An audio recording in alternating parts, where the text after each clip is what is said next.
Hi, today I have the pleasure of speaking with Kate Markhvida, a PhD fellow at Copenhagen Business School, about her research project on digital platforms in maritime shipping, with focus on TradeLens, a platform developed by IBM and Maersk. So, Kate, how did you get involved with the study on TradeLens? So that's a great question. When I started as a PhD student at CBS, I was really interested in understanding how technologies change the way organizations interact and work together. And so I was chatting with another PhD student. He was looking into this case, TradeLens. And so I started reading a little bit into it, and it was fascinating. It caught my attention. It had everything going for it. We're talking groundbreaking technology, blockchain. We're talking big industry players, Maersk and IBM. We're talking industry-wide collaboration, huge ambitions, so it had everything going for it. And so I was immediately hooked. And I had a brief chat with my supervisors, Martin Iverson and Louise Morse from CBS, and we started digging into the case. And it turned out to be fascinating because it really sheds a light on why it is so difficult sometimes to get an entire industry to work together, and what role do digital technologies play in connecting organizations. Actually, what was TradeLens and what were the roles of IBM and Maersk? Right, so TradeLens is this big blockchain platform for global container shipping, and Maersk and IBM were the big names behind it. They wanted to revolutionize the entire container shipping industry. And so the vision behind TradeLens was to essentially improve the way that containers are traced and tracked around the world. But more importantly, the vision of TradeLens was to create this single digital view of a container transaction by digitizing all of the documents associated with container shipping. So the sort of the core paperwork that underpins global container trade. And so TradeLens would connect the entire business ecosystem involving different groups of actors or organizations across the supply chain. So Maersk and IBM, obviously, but also other big ocean carriers, competitors of Maersk, global shipping companies. But in addition to that, port terminals, customs authorities, freight forwarders, ground transportation providers, so we're talking trucks, railways, but also financial institutions, so banks and insurance underwriters. So it was this entire global ecosystem that is involved in container shipping. How did Maersk manage to convince them to join the TradeLens? Well, that's $1 million question, isn't it? So it was a 5-year initiative, and I'll try to condense my answer into a short, few sentence thing, although it's very complicated. But effectively, Maersk and IBM started working on TradeLens back in 2016 as an internal solution for Maersk. Then fast forward 2 years later, they launched it as a commercial industry platform open to all organizations to join. And so immediately they run into the issue of other ocean carriers, competitors having issues and concerns about joining TradeLens. There are concerns related to sharing and controlling data through the platform, but in effect what it was is really an inherent distrust about their major rival controlling and operating the platform. Yeah. So you might want to ask, what did it take for Maersk to get them to join? And that's another interesting question. So Maersk and IBM had to take a few serious steps and changes.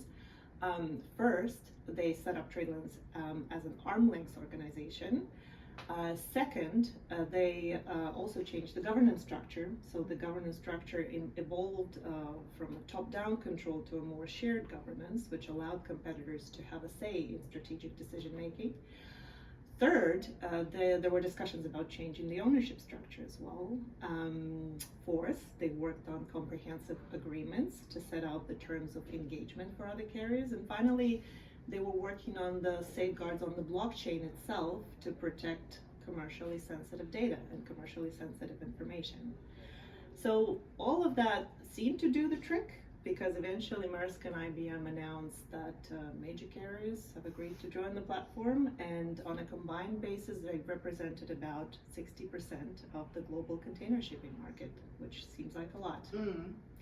But in parallel, they were also working on other segments of the supply chain. So they had 12 customs authorities joined TradeLens. They were directly integrating with about 180 ports, and they were getting data feeds from up to 600 different port locations. So it seemed like it was moving in the right direction. Mm-hmm. But then, fast forward 5 years later to 2023, a sudden announcement comes out that Maersk and IBM will be shutting down TradeLens. It was really unexpected. It kind of turned my PhD dissertation around because I was dealing with success and now I'm dealing with failure. But effectively in early 2023, they shut down the platform, and then I shifted my focus to asking the question, well, why did it fail? What happened? Yeah, so according to your research, what was the key factors that lead to the failure of TradeLens? That's a very complex puzzle. It took me 4 years of studying to unpack this puzzle, but I think there were a couple of key things. So certainly trust, or a lack of trust, was central to the entire journey of TradeLens. As I mentioned before, competitors of Maersk had this inherent distrust in a major rival controlling the platform. And they had concerns over feeding their information and data into the platform. So one key takeaway that we took is that platform neutrality really matters, both actual and perceived. So if you've got a platform which is controlled by a major incumbent, such as Maersk, it's probably a non-starter. A neutral third-party provider would probably have a better chance of succeeding. So that was issue number one. Issue number two, and that's related to the first point, governance and ownership. So from the very get-go, the governance was very much a top-down controlled by Maersk, and they had to evolve it into a more shared governance structure. And I think that the key insight from this is that shared governance and potentially ownership seems vital from the very beginning. Starting with a top-down control and then retrofitting shared governance to such a complex industry dynamic seems like the wrong move. Third, what we found is that there was a lack of agility. Tech platforms need to move really fast, and it seems like TradeLens was really not set up to move with the right speed and agility to become a successful platform. And another key insight was perhaps some resistance across other segments of the supply chain. So you've got, again, this very complex ecosystem with different groups of players who have different motivations to join or not to join TradeLens. They have different stages of digital readiness. So it sort of like becomes a recipe for very slow progress. So Kate, you mentioned that TradeLens was introduced in 2018. Do you think that that was the right time to introduce such a platform? Oh yeah, timing was a critical issue actually, and there are two parts to it. So first of all, TradeLens as a blockchain platform was a bit ahead of its time and in container shipping. And what I mean by that is that there was a lack of digital infrastructure to provide for smooth exchange of data. So in other words, standards had to be developed to enable major participants and partners to feed data into the platform. In 2019, so 1 year after, the industry sets up the Digital Container Shipping Association, which is an industry body tasked with developing standards to enable different proprietary solutions to talk to each other. So that kind of shows you how much of a problem that was. It wasn't just a TradeLens problem, it was an industry-wide gap. And the second part to timing to your question is that it came about during an unfavorable macroeconomic environment. And as we know, macroeconomy matters for business. So that was a time of rising geopolitical tensions, rising tariff wars, et cetera, which led to a deceleration of global trade growth. And so what that meant in practice is that ocean carriers could not dedicate sufficient amount of resources to make this project implementation smooth and quick because they were busy with their day-to-day operational things and dealing with the macroeconomic environment. So I think timing could be chosen a little bit better. Okay, could geopolitical factors such as countries' reluctance to share data have played a role in the favor of TradeLens, and actually how important is the cooperation between countries for the success of such an initiative? Well, geopolitics certainly matters, especially for such a global business as container shipping. By the way, our colleagues at CBS, Bent Pedersen, Toshio Yeta, and others, they have an excellent paper about techno-nationalism and the impact of China's policies in global digital standard setting on European firms. So it's really cool. I really advise you to read it.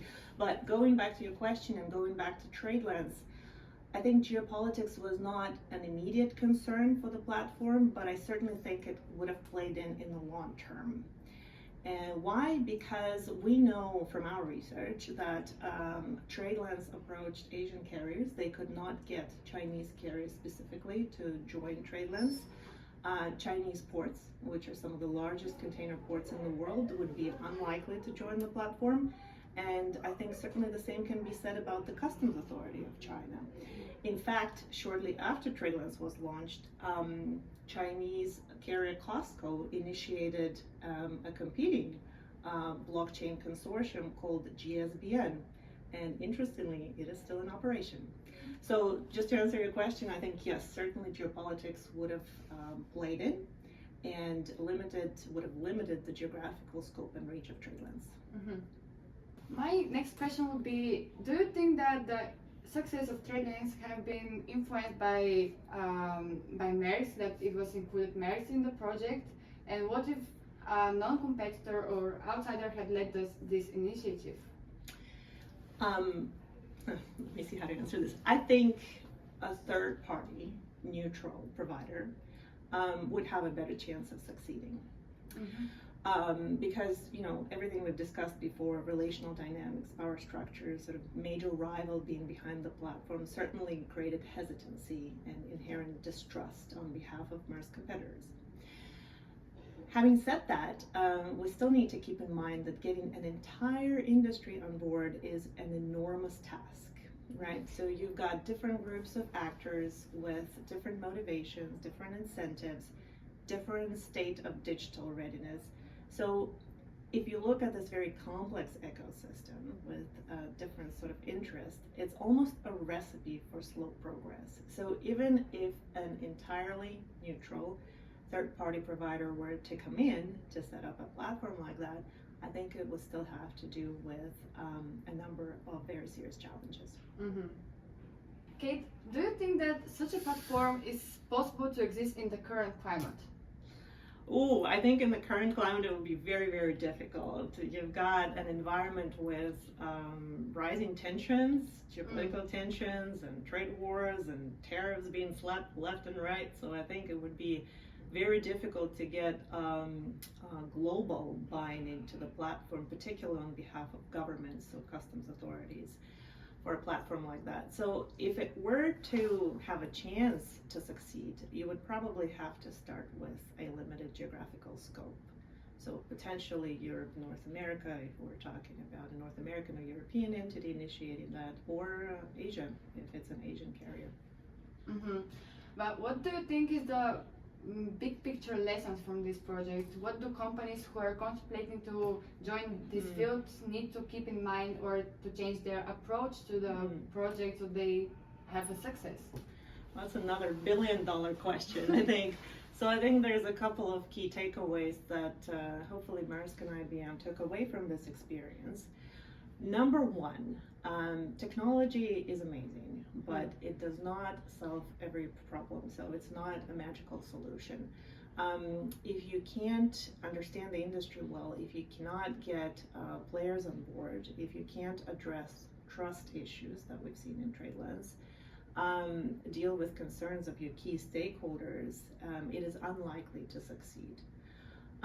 Number two, I think an important lesson was that you've got to get the setup right from the get-go. So we're talking about governance structure, we're talking about ownership structure, the business model, the pricing model. All of those elements need to be carefully calibrated from the very beginning in order to get a buy-in from your key stakeholders. And finally, spend some time formulating and communicating the value proposition.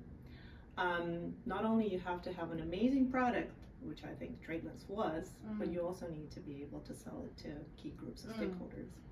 Yeah. Finally, why is this project actually so important, and who would benefit the most from its findings? That's a tough one, isn't it? So we're certainly hoping that it's a good insight for practitioners. So organizations that are contemplating a major, ambitious, industry-wide digital transformation initiative. Our study really goes into the depths of do's and don'ts when it comes to implementing an ambitious industry-wide project to introduce digital transformation. We're also hopeful that it will be relevant and insightful for the academic community, particularly when it comes to the question of what is the role of digital technologies in supporting and organizing collaboration between organizations. So we talk a lot about blockchain specifically and its limitations and its potential to support complex inter-organizational collaboration, and we also kind of delve into how it interplays with the more traditional governance mechanisms, such as relational trust and contractual governance.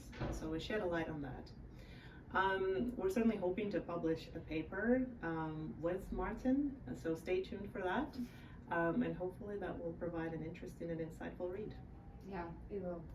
Thank you once again, Kate, for your inspiration story and your project. And we hope that we'll find more information in the future. It was really nice chatting to you. Yeah. Thank you. Thank you.